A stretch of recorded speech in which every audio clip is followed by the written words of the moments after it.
Assalamualaikum warahmatullahi wabarakatuh. Perkenalkan, nama saya Muhammad Aksy Saban dengan NIM R1C1230444.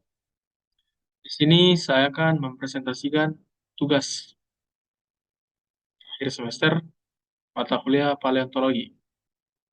Dengan tema tugas ini yaitu fosil. Fosil. Apa itu fosil?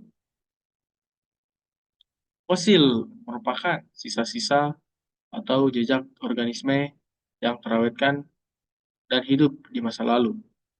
Hal ini membantu kita untuk melihat bagaimana makhluk hidup atau organisme hidup di masa lalu. Penggunaan fosil dalam ilmu geologi. Penggunaan fosil itu sendiri seperti menentukan nomor batuan dengan menetapkan usia batuan berdasarkan fosil yang ada. Selanjutnya itu menyelidiki lingkungan di masa lalu yang berguna untuk mengungkap kondisi iklim dan habitat pada masa lalu. Selanjutnya evolusi untuk membuktikan perubahan spesies seiring waktu berjalan. Selanjutnya dan terakhir itu merupakan pergerakan lempeng, di mana dengan memetakan pergerakan lempeng, kita dapat mengetahui pergerakan benua di masa lalu. Selanjutnya itu jenis-jenis fosil. Fosil dapat dibedakan menjadi berbagai jenis berdasarkan cara pembentukannya dan bagian organisme yang terawetkan.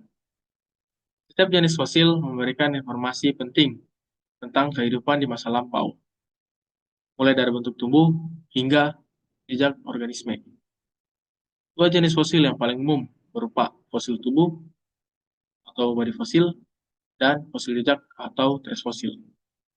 Melangkah di fosil tubuh atau body fosil, ini merupakan bagian dari tubuh organisme yang terawetkan dalam batuan, seperti tulang, gigi, ataupun kerang atau cangkang dari fosil itu sendiri.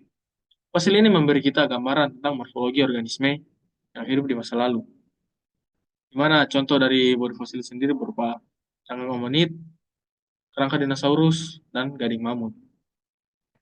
Selanjutnya di jenis fosil yang berupa fosil jejak atau trace fosil. Ini merupakan bukti langsung atau bukti tidak langsung dari kehidupan dan aktivitas organisme pada masa lalu. Fosil ini tentu terbentuk ketika suatu organisme meninggalkan tanda atau jejak di lumpur atau pasir yang secara cepat tersedimentasi. Beberapa contohnya berupa tanda bekas cangkang ataupun bekas jejak atau jejak kaki organisme pada masa lampau. Selanjutnya kita melangkah di bagaimana fosil itu terbentuk.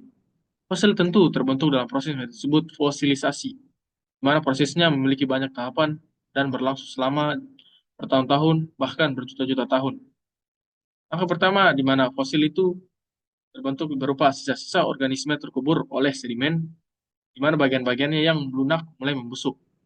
Selanjutnya, lapisan sedimen menumpuk dan terpadatkan hingga membentuk batuan. Tulang-tulang perlahan larut oleh air yang melewati batu, di mana mineral di air tanah menggantikan tulang organisme tersebut. Jutaan tahun kemudian, batuan yang mengelilingi kerangka tersebut naik ke permukaan dan mengalami erosi atau aktivitas manusia, kemudian dapat menyingkap fosil tersebut. Hewan atau tumbuhan tentu membutuhkan kondisi khusus untuk menjadi fosil. Dan hal ini tidak sering terjadi ataupun jarang, di mana mereka harus terkubur dengan cepat oleh lumpur atau pasir sebelum hancur oleh pembusukan atau pembongkaran. Tulang dan kerangka juga fosil mungkin berubah menjadi fosil daripada kulit atau daun. Tulang dan kerang juga lebih memungkinkan berubah menjadi fosil daripada kulit atau daun. Kita melangkah di contoh fosil dari film Arthropoda, di mana film ini adalah kelompok hewan terbesar di dunia sekarang ini, mencakup lebih dari 80% spesies hewan yang kita kenal. Hewan-hewan dalam film ini memiliki ciri khas seperti tubuh yang tersegmentasi, eksoskeleton yang keras yang melindungi tubuh, dan anggota tubuh yang bersendi. Kelompok ini termasuk serangga, laba-laba, udang, hingga kepiting. bahkan kalajengking.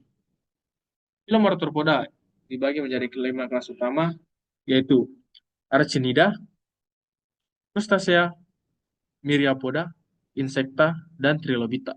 Dapat dilihat di sini merupakan contoh Arachnida.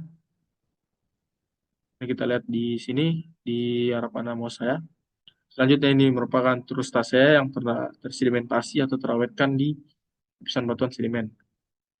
Selanjutnya ini adalah Myriapoda, Insecta, dan Trilobita yang sudah punah jutaan tahun yang lalu.